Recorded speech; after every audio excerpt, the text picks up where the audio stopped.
kompetensi keilmuan yang perlu Bapak Ibu miliki, baik sebagai mahasiswa maupun nantinya sebagai seorang ilmuwan, ya, sebagai seorang magister. Ada 4 jenjang kompetensi keilmuan itu yang saya harapkan. Yang pertama, penguasaan konsep-konsep, ya, dalam artian Bapak Ibu belajar dari buku-buku, dari literatur, belajar dari video yang saya berikan, belajar e-book, belajar dari jurnal, sehingga memang memahami materi, ya, memahami teori, memahami konsep, ya. Itu level 1, ya, level 1. Kompetensi level 1. Ini sebenarnya juga harus dimiliki oleh seorang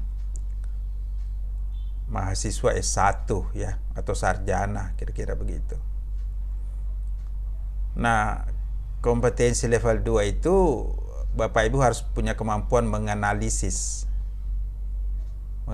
konsep, menganalisis teori, menganalisis fenomena. Jadi kita mampu mengolah, melihat karakteristiknya, mampu membandingkan, melihat kelebihan dan kekurangannya.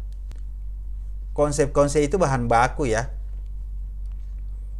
Nah, kalau analisis ini kita sudah mulai memilih, ya, kue apa ini yang enak, yang ingin kita sajikan.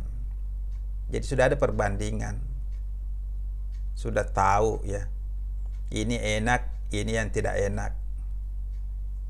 Oh, ini kurang gulanya, ini kelebihan garamnya. Itu analisis itu. Seperti kalau orang bikin kue. Tapi kalau orang yang tidak tahu bikin kue, ya apa saja yang disajikan itu yang diterima. Tapi ini kita mulai analisis. Sehingga dalam pembelajaran kita itu juga saya memang banyak memancing pikiran-pikiran Anda untuk menganalisis.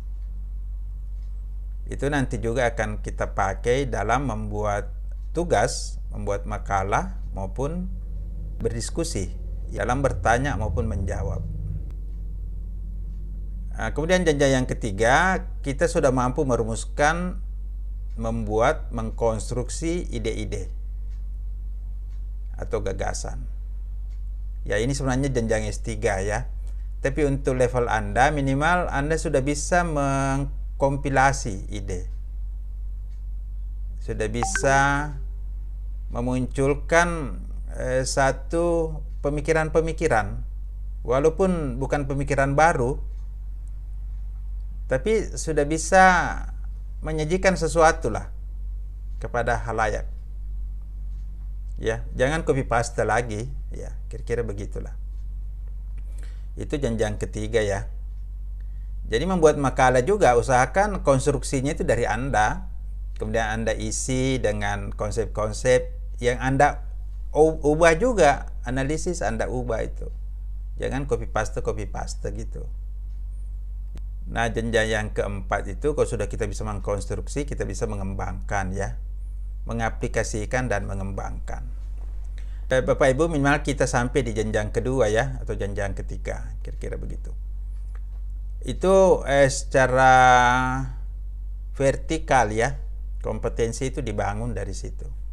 Nah, kalau secara horizontal,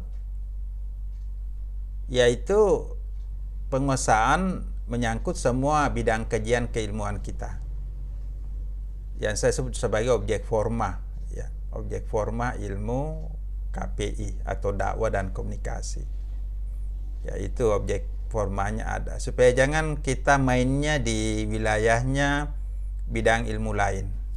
Ya, apalagi saya tahu di sini dari S1-nya bukan komunikasi, ya, itu sering terbawa itu wajar aja, ya, sering terbawa itu bidang keilmuan dasar kita. Nah, minimal Bapak Ibu bisa mengkombinasi dan melihat masalah itu dari kacamata dakwah dan komunikasi, bukan dari ilmu yang pernah kita lewati. Ya, kalau mau warnai sedikit bolehlah, tidak apa-apa. Tapi kacamatanya memang kacamata dakwah dan komunikasi.